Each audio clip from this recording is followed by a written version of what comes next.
오늘은 13장 호수의 생물을 공부하겠습니다. 1부에서 먼저 생물의 몇 가지 분류 방법에 대해서 소개를 하겠습니다. 생물을 분류하는 용어들이 다양하게 있습니다. 그 첫 번째 분류 방법으로 산소 요구도에 따라서 분류하는 이름이 있습니다. 산소를 많이 요구하는 생물을 호기성 생물, 에어로브라고 하고, 에어로브스 또는 에어로빅 오르가니즘이라고 합니다. 에어로빅 오르가니즘. 그와 달리 산소가 없어야 하는 생물, 산소가 없어야만 되고 있으면 오히려 그 산소의 산화력에 데미지를 받는 그런 생물을 혐기성 생물, 어네어로브 또는 어네어로빅 오르가니즘이라고 부릅니다. 그런데 어떤 박테리아들은 산소가 있을 때도 살고 산소가 없을 때도 살 수 있어요. 그런 생물을 facultative anaerobe라고 합니다. 번역은 통성 혐기성이라고 번역해서 호기성 조건에도 살고 혐기성 조건에도 사는 그런 생물을 말합니다. 대부분의 생물은 호기성이죠. 그러니까 식물, 동물은 모두 호기성이고 박테리아도 대부분이 호기성인데 일부 박테리아가 혐기성이 있습니다. 그 다음에 생물을 분류하는데 또 에너지 소스로 분류하는 방법이 있습니다. 생물에서 에너지 소스라고 하는 것은 생화학적으로 보면은 ATP의 소스라고 말하는 것과 같죠. 모든 지구상에 있는 모든 생물은 그 에너지의 어떤 그 저장 물질 전달체로서 ATP를 사용합니다.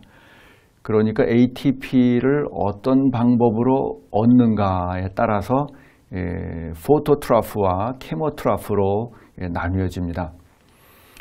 ATP를 얻은 다음에 사용하는 그 생화학적 프로세스는 모든 생물이 비슷해요. 그런데 ATP를 얻는 방법이 크게 이렇게 두 가지로 분류된다는 거죠. 자, 포토라는 말은 빛이라는 말이고 트로프는 영양이라는 뜻입니다. 빛이 영양이 된다 이런 뜻이죠. 그래서 빛으로부터 영양을 얻는 그런 생물을 말하고, 그 다음에 케모는 화학적 산화에 의해서 ATP를 얻는다 이런 뜻입니다. 그러니까 그 식물은 전부 이 포토트로프에 속하죠. 그리고 동물은 전부 케모트로프에 속해요.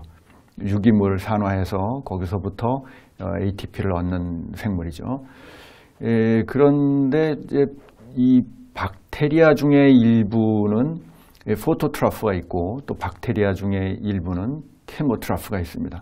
그래서 박테리아들은 포토트로프와 케모트로프 두 개 사이에 걸쳐 있고, 식물은 전부 포토트로프, 동물은 전부 케모트로프인 것입니다. 또 카본 소스로 나누는 분류도 있습니다. 이 카본 소스로 분류하는 것과 앞에 ATP 에너지 소스로 분류하는 것이 사실 어느 정도 오버랩이 좀 됩니다. 자, 개념은 어떤 개념이냐 하면은 카본 소스, 즉 무기탄소 CO2를 환원해서 유기물을 만들 수 있는, 글루코스로 만들 수 있는 생물, 그런 생물을 오토트로프, 자가 영양 생물이다 이렇게 부릅니다. 어떤 생물들이냐 하면은 광합성 박테리아, 또 화학합성 박테리아, 식물 이렇게 열거했는데 CO2를 환원해서 유기물, 글루코스로 만드는 것은 식물이 하는 광합성이죠, 대표적으로. 그런데 박테리아 중에도 이런 능력을 가진 박테리아들이 있습니다. 빛을 받아서 광합성을 할 수 있는, 광합성을 하면서 CO2를 환원하는 박테리아가 광합성 박테리아고, 화학합성 박테리아는 뭐냐면은 CO2를 환원해서 글루코스로 만들 수는 있는데 광합성을 하지 않아요. 그럼 에너지를 어디서 얻느냐 하면은 화학 물질, 암모니아라든가 뭐 철이라든가 이런 이런 것들을 산화하면서 거기에서 에너지를 얻습니다. 그러면서 CO2를 환원해서 고정할 수 있는 능력을 가진 것이죠. 그 다음에 유기탄소를 먹어야만 하는 생물이 있습니다. 그것을 헤테로트로프, 타가 영양 생물이라고 부릅니다. 동물은 다 여기에 속합니다. 그러니까 무기탄소를 CO2를 유기물로 만들지 못하고 유기물을 먹어서 그것으로 만드는 겁니다. 동물 대부분의 박테리아가 여기에 속합니다. 그런데 이 생물들은 그럼 왜 CO2를 고정하는 능력이 없느냐? CO2를 고정하는 데 필요한 효소 몇 가지가 결여되어 있어요. 그런데 그걸 할 필요가 없는 이유가 뭐냐면 유기물을 계속 자기가 먹이로 먹습니다.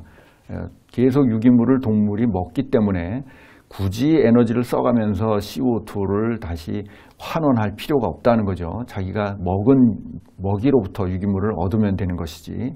그렇게 해서 그 탄소의 소스로 CO2를 이용할 수 있느냐 아니면 유기물을 꼭 먹어야 하느냐를 가지고 이렇게 둘로 나눌 수가 있습니다. 그래서 앞에 에너지 소스 두 가지가 있었죠. 포토트라프와 케모트라프가 있었습니다. 그 다음에 CO2를 고정할 수 있느냐 없느냐 가지고 오토트라프와 헤테로트라프로 나눴습니다. 그래서 이 에너지 소스와 카본 소스 이 두 개씩 나눈 분류를 합치면은 네 가지 분류가 나옵니다. 네 가지 분류가 나오는데 첫 번째는 포토 오토트라프, 빛을 가지고 에너지를 얻는 것이죠. 빛으로부터 ATP를 얻고 오토트라프니까 CO2를 고정할 수 있습니다. 이건 식물이죠. 식물이 다 여기에 속하는 거죠. 또 LG, 단세포 광합성 생물인 LG도 전부 여기에 속합니다. 굉장히 많은, 보통 우리가 말하는 광합성 생물은 다 거의 다 여기에 속합니다. 그 다음에 또 큰 그룹이 뭐냐면 케모 헤테로트라프입니다. 네 번째 있는 케모 헤테로트라프. 케모니까 유기물을 얻어서 ATP를 만드는 생물이고 헤테로트라프니까 CO2를 고정하지 못합니다. 그래서 유기물을 꼭 먹어야만 되는 그런 생물이에요. 동물이 여기 다 속하죠. 곰팡이도 여기에 속합니다. 그리고 박테리아도 대부분 여기에 속합니다.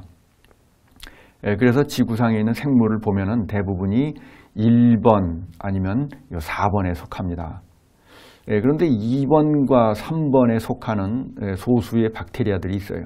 자, 2번은 뭐냐면 포토 헤테로트라프, 빛으로부터 ATP를 얻기는 하는데 CO2를 고정하는 그 과정에 엔자임 일부가 결여되어 있습니다. 박테리아 중에 일부들이 이제 이런 그 생리적 특성을 가집니다. 그러니까 빛을 받아서 ATP를 일부 생성을 하지만 또 유기물도 먹는 거죠. 박테리아니까 주변의 유기물을 세포 안으로 흡수해서 그걸 에너지 소스 먹이로 씁니다. 그러니까 어떻게 보면은 이 동물의 특성과 식물의 특성을 동시에 가지고 있는 그런 생물이라고 볼 수가 있죠. 빛도 이용하고 또 유기물도 먹어서 그것으로 몸을 만들고 이렇게 하는 거죠. 그 다음에 좀 특이한 것이 케모 오토트라프입니다. 케모 오토트라프. 화학 에너지를 사용하는데 CO2를 고정할 수 있어요. CO2를 고정할 수 있습니다. 이런 생물을 화학 합성 박테리아라고 부릅니다.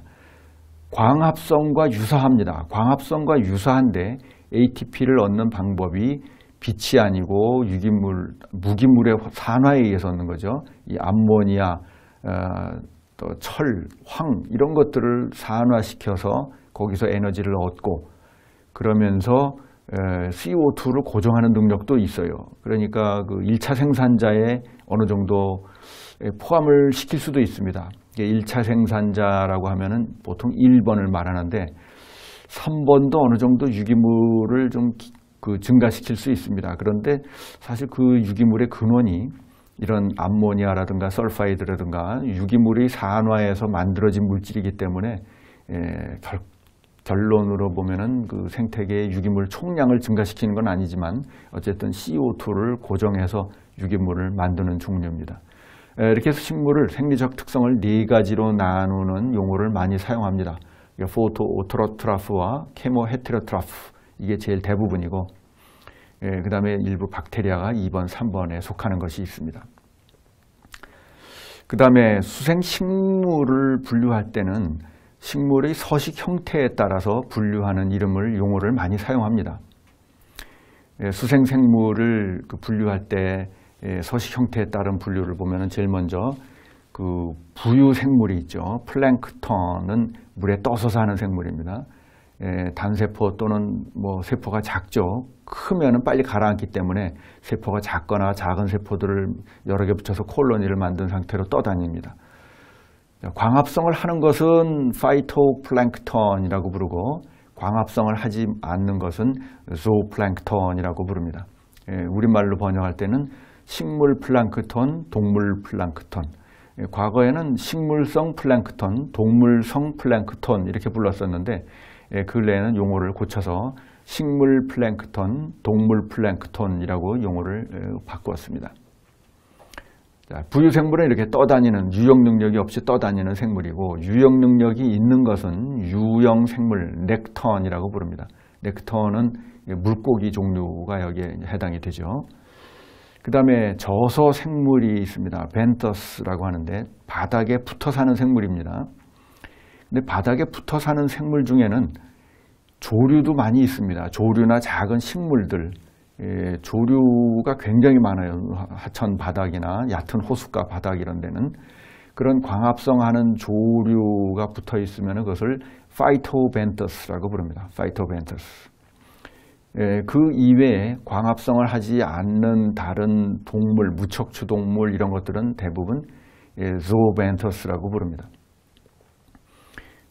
그런데 요즘은 그 파이토벤터스를 별도로 이 아래에 있는 부착생물 또는 부착조류라고 많이 불러요. 이게 부착조류.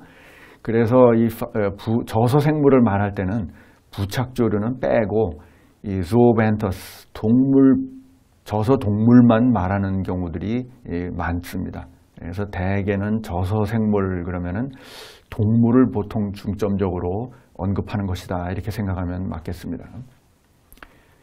그 다음에 수표생물이라고 영어로는 뉴스턴이라고 부르는데 이 수표생물은 물 바로 그 표면에 붙어 사는 생물입니다. 표면에 물 표면에 보면은 기름 성분이 수면에 떠 있어요. 유막 같은 것들이 떠 있습니다.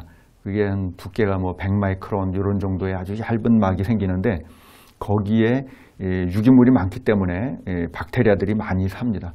그럼 또 그 박테리아를 먹기 위해서 거기에 동물 플랑크톤도 많이 살고 또 뭐 소금쟁이 이런 것들은 이제 수면에서 돌아다니면서 그걸 먹죠.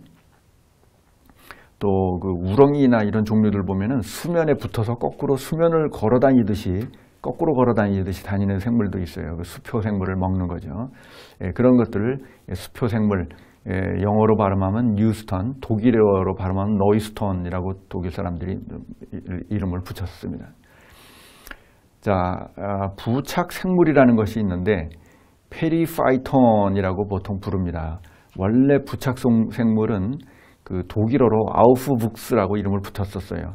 아우프라는 말은 표면이라는 뜻입니다. 위라는 말이고 북스는 어디서 성장하는 생물, 성장한다라는 동사 왁센이라는 독일어에서 나온 말입니다. 그래서 표면에 부착해서 사는 생물이다 이런 뜻이죠. 이게 이제 나중에 학술 용어로 페리파이톤이라는 용어로 만들어졌는데 페리라는 말은 주변이라는 뜻입니다. 그러니까 동물이나 어떤 돌이나 표면에 붙어 사는 생물이다 이런 뜻이죠. 파이토는 식물이라는 뜻이죠. 대개 그 조류가 주성분이에요. 물론 박테리아나 뭐 원생동물 이런 것도 많이 있지만 조류가 주성분이기 때문에 페리파이톤이라는 이름을 붙였고 부착 생물이라고 하지만 우리나라에서는 흔히 부착 조류라고 많이 부릅니다. 부착 조류. 그 조류가 주성분을 이루기 때문에 이 부착 생물이 붙은 장소에 따라서 다른 용어를 쓰기도 합니다. 물속에 있는 모든 표면에는 다 생물이 부착할 수 있다 이렇게 보면 돼요. 처음에는 그 유기물이 붙고 그 다음에 박테리아가 붙고 원생동물이 붙고 이런 순서대로 붙어서 성장을 하게 되는데 아주 깨끗한 유리, 반들반들한 유리에도 시간이 좀 지나면 다 동물이 붙어 삽니다. 나중에 보면 에필리틱이라는 말은 리토스가 돌입니다. 돌에 부착하는 생물을 에필리틱 페리파이톤이라고 하고 식물의 표면에 붙어 산다. 식물이 표면에 물속에 사는 수생식물을 보면 수중에 있는 식물 표면에는 아주 두텁게 그 부착생물이 많이 붙어 있어요. 그것을 에피피틱이라고 불러요. 에피피틱 페리파이톤. 동물체 표면에도 붙습니다. 동물체 표면 대표적인 것이 무슨 그 가재 등껍질, 새우 등껍질, 또 조개 껍질 이런 데 붙어 살면, 동물에 붙어 살면은 에피조익이라고 부릅니다. 동물 플랑크톤 표면에도 많이 붙어 사는 경우들이 있어요. 그런 것을 에피조익이라고 하고, 그 다음에 진흙 표면에도 이 돌에 붙어 사는 것과 유사한 수준의 굉장히 많은 양이 붙습니다. 에피펠릭이라고 부르는데, 펠로스가 진흙이란 뜻입니다. 특히 그 바닷가의 이런 갯벌 표면에는 굉장히 그 페리파이톤이 많이 삽니다. 그런 게 이제 에피펠릭 페리파이톤의 대표적인 사례라고 볼 수가 있죠. 강에서는 이 진흙 표면에 사는 생물이 이렇게 많지는 않은데, 진흙보다도 이 모래밭인 경우에 모래에도 많이 붙어 사는 경우들이 있어요. 자, 이렇게 해서 그 서식 형태에 따라서 수생 생물을 분류하는 그 용어가 있습니다. 그 다음에 수생 식물도 서식 형태에 따라서 나누는 그 용어가 있는데, 제일 먼저 정수식물, 정이라는 말은 튀어나온다는 뜻입니다. emergent, 영어로 emerge한다는, emerge는 밖으로 튀어나온다는 뜻이죠. 그래서 emergent vegetation을 번역해서 정수식물이라고 번역을 한 겁니다. 이 갈대줄, 부들, 애기부들 이 네 종류가 우리나라 정수식물 중에 제일 그 우점종인 것들입니다. 이 정수식물은 굉장히 유리한 조건을 가지고 있어요. 뭐냐면 뿌리가 세디멘트 속에 있습니다. 토양 속에 있습니다. 그 토양 속에는 인이 많이 있어요. 인과 여러 가지 영양 성분들이 많이 있기 때문에 거기서 영양소를 빨아들이기가 쉽고, 그 다음에 물 속에 줄기가 있으니까 수분은 언제든지 충분히 공급이 되고, 잎은 물 밖에 나와 있으니까 물 밖에는 뭐가 많으냐 하면은 햇빛이 많이 있습니다. 그래서 빛을 물 밖에서 충분히 받고, 또 수분이나 CO2 이런 거는 물 속에서 받고, 무기영양염료는 토양 속에서 받고, 이렇게 해서 대기, 물, 토양 이 세 군데에서 유리한 조건을 다 섭취합니다. 그래서 굉장히 그 유리한 서식처이고, 단위 면적당 1차 생산량, 광합성량이 가장 높은 곳이 요 정수식물대입니다. 그 다음에 침수식물이라는 것이 있는데, 영어로 submerged aquatic vegetation이라고 해서, submerged는 완전히 물에 잠겼다는 뜻이죠. 줄여서 SAV라는 용어로 씁니다. SAV라는 약어를 만들어서 많이 씁니다. 그러니까 다른 거는 약어를 안 쓰는데 이 침수식물에 대해서만 SAV라는 용어를 씁니다. 완전히 물 속에서 사는 생물이죠. 물 속에서 잎이 나고 뿌리도 물 속에서 땅 속에 받거나 아니면 그냥 뿌리도 물 속에 있거나 뭐 이런 식물입니다. 이 침수식물이 왜 SAV라는 약어를 만들어서 쓸 정도로 흔히 쓰이느냐 하면은 수생태계에서 수생태계의 건강성을 평가하는 데 있어서 중요한 요인이에요. 침수식물이 많으면 일단 물이 맑아집니다. 왜냐하면은 물 속에 있는 부유물들이 그 침수식물에 가서 붙기도 하고, 물이 그 정체되어 있으니까 거기서 가라앉아 가지고 다 침강이 돼요. 부유물질, 인 이런 것들이 다 침강이 돼서 줄어들고, 또 그 물속에 있는 플랑크톤이 줄어듭니다. 이 침수식물과 플랑크톤은 뉴트리언트를 서로 경쟁을 합니다. 경쟁적으로 흡수합니다. 그래서 침수식물이 많이 번식하면 인을 다 흡수하고, 그 다음에 또 식물 플랑크톤을 죽이는 그런 페로몬 물질을 냅니다. 그래서 이게 식물 플랑크톤을 죽이기 때문에 물이 맑아지는 효과를 가져요. 그래서 침수식물이 많이 살면 동물도 다양하게 거기다 알을 낳고 치어들이 숨어 살고, 뭐 이런 효과가 동물 서식처로도 좋고, 또 물고기들이 잘 뜯어 먹기도 합니다. 그래서 물속의 동물 다양성이 아주 높아지는 좋은 효과를 가진다. 물도 맑아지고 사람이 물을 이용하는 데도 도움이 되고 이런 거죠. 그 다음에 부수식물, free floating plant라고 되어 있는데, free floating이라는 것은 완전히 물에 떠서 사는 생물입니다. 우리나라에서 보자면 개구리밥, 마름 이런 것들이 있는데, 마름이라고 하는 식물은 그 연보다는 잎이 훨씬 작습니다. 잎 크기가 뭐 한 3cm 이 정도인데 처음에 자랄 때는 뿌리가 흙 속에 박혀 있어요. 그런데 쭉 줄기가 올라와서 식물이 막 번성하고 나면 이 뿌리가 끊어집니다. 줄기가 끊어져서 그 다음에 떠돌아다닙니다. 그래서 사실은 이 마름은 처음에는 부엽식물이었다가 나중에는 부수식물로 바뀌는 그런 종류입니다.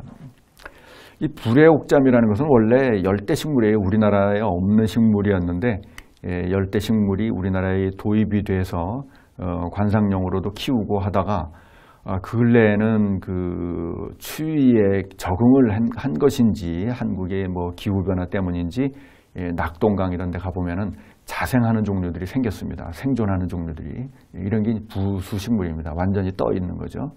이 부수식물들은 대개 그 잎이나 줄기에 공기 주머니들을 가집니다. 공기 주머니를 가지고 있어서 물에 떠 있을 수 있도록 적응을 한 것이죠. 그 다음에 부엽식물이라는 것이 있는데 부엽식물은 floating leaved plant, 잎이 수면에 뜬다. 뿌리는 저질에 내려 있고 잎만 수면에 나와 있습니다. 그 수련 이런 거 보면 잎이 수면에 이렇게 딱 표면에 나와 있죠. 근데 연은 뭐 수면에 나와 있기도 하다가 더 위로 자라서 물 밖으로 정수식물처럼 물 밖으로 튀어나오는데 비슷하기로는 이 부엽식물하고 좀 비슷합니다. 수면을 넓게 덮어버립니다.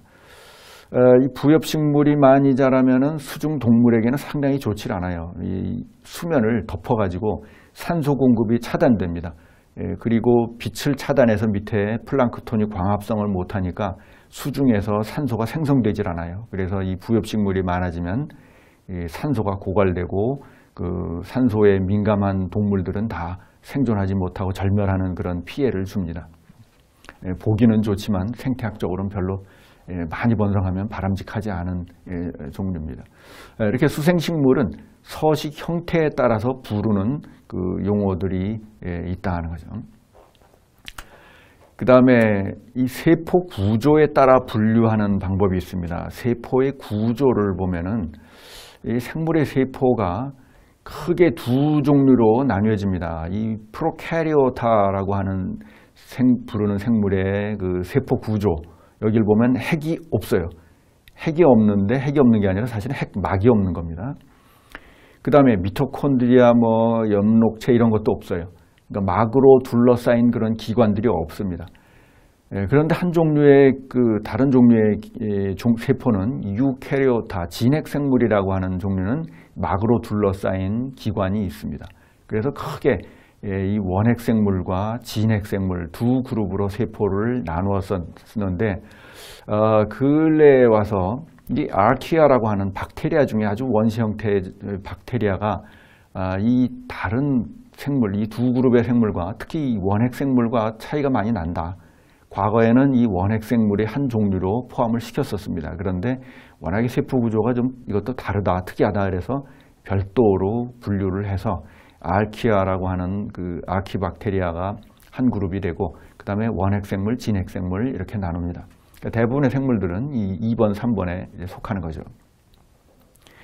자, 원핵생물과 진핵생물을 나누는데 중요한 게 뭐냐면 이 멤브레인으로 둘러싸인 기관이 있느냐 없느냐 하는 것입니다. 자, 이 멤브레인이 어떻게 생긴 것이냐 하면은 생물학에서는 유닛 멤브레인, 단위막이라고 번역합니다. 단위막이라고 번역하는데 이 막이 세포막이에요. 세포막도 이렇게 생겼고 비슷한 막이 핵막도 이렇게 생겼고 미토콘드리아, 엽록체 이런 것도 다 막이 이렇게 생겼어요. 자, 이 막은, 이 단위막은 어떻게 생긴 거냐면 리피드 바이레이어, 바이는 두 개란 뜻이죠. 리피드가 두 층으로 겹쳐져서 막을 만들었습니다. 이게 유닛 멤브레인입니다. 리피드 중에 그 포스폴리피드라고 하는 종류는 한쪽에 리피드 분자가 이렇게 탄소와 수소가 길게 된 분자가 있고 한쪽 끝에 포스페이트가 붙어 있어요. 산소가 막 붙어 있습니다. 그러면 여기는 산소가 붙어 있는 부분은 극성 분자가 돼요. 극성 헤드가 돼요. 그리고 산소가 없고 탄소와 수소로만 이루어진 부분은 소수성 꼬리가 됩니다.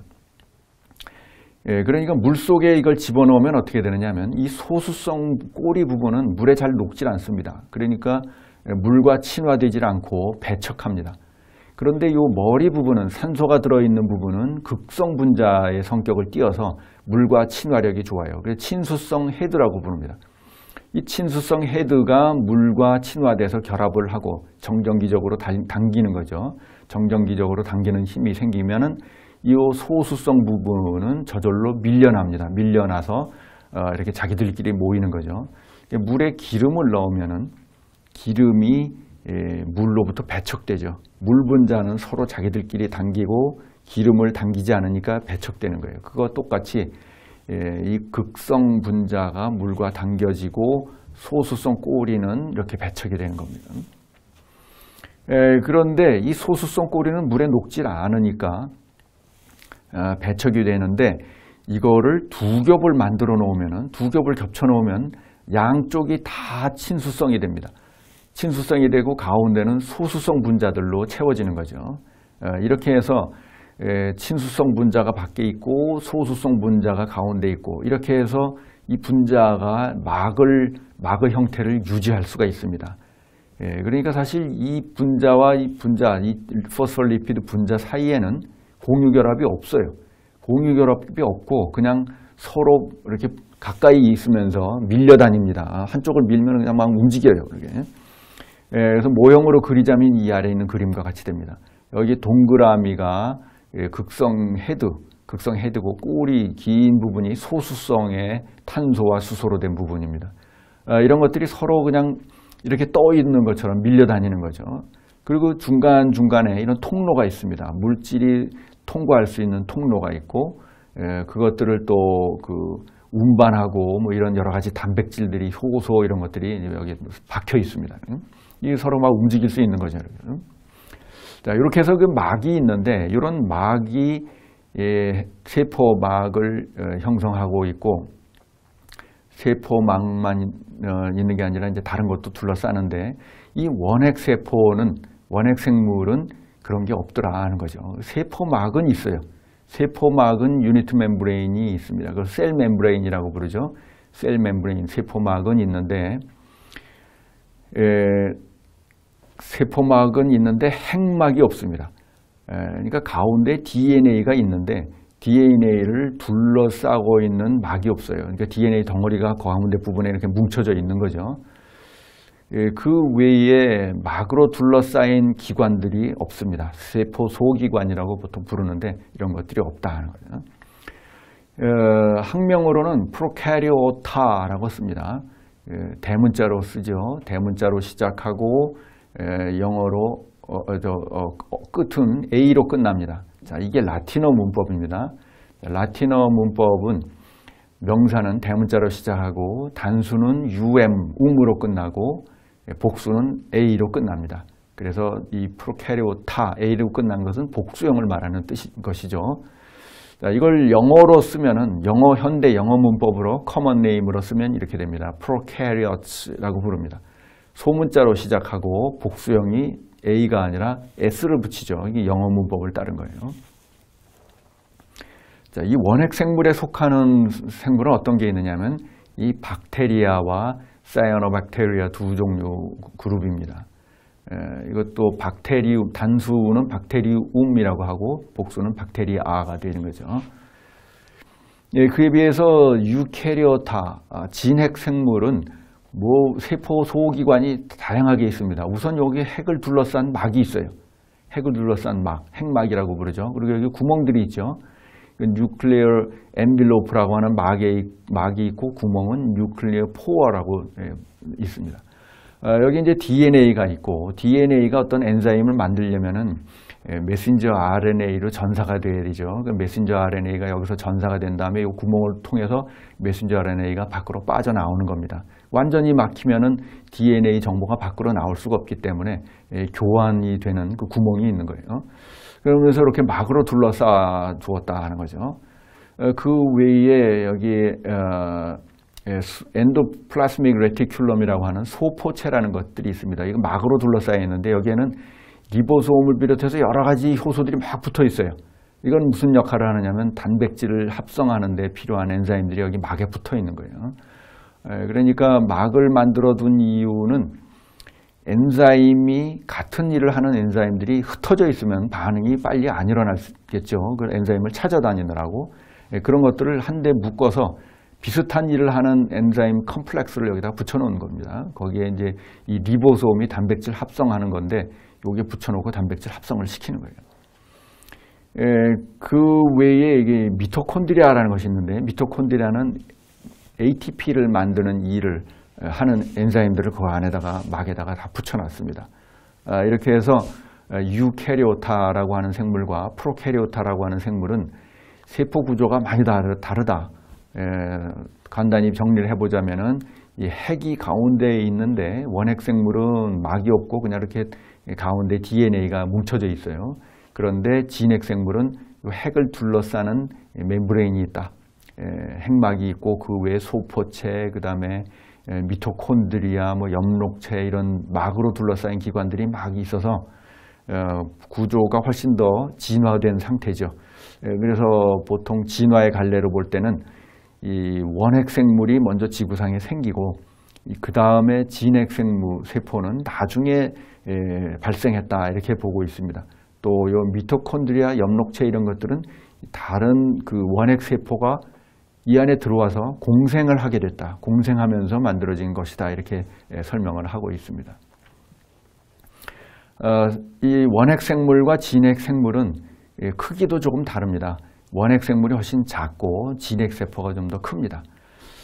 원핵 세포 박테리아는 크기가 작은 것은 한 0.2 마이크론, 0.3 마이크론 정도부터 시작합니다. 0.3 마이크론 정도에서 시작해서 큰 것은 뭐 한 10 마이크론 이렇게 좀 커질 수가 있고, 근데 진핵 세포는 제일 작은 것이 뭐 한 4 마이크론 뭐 이 정도 됩니다.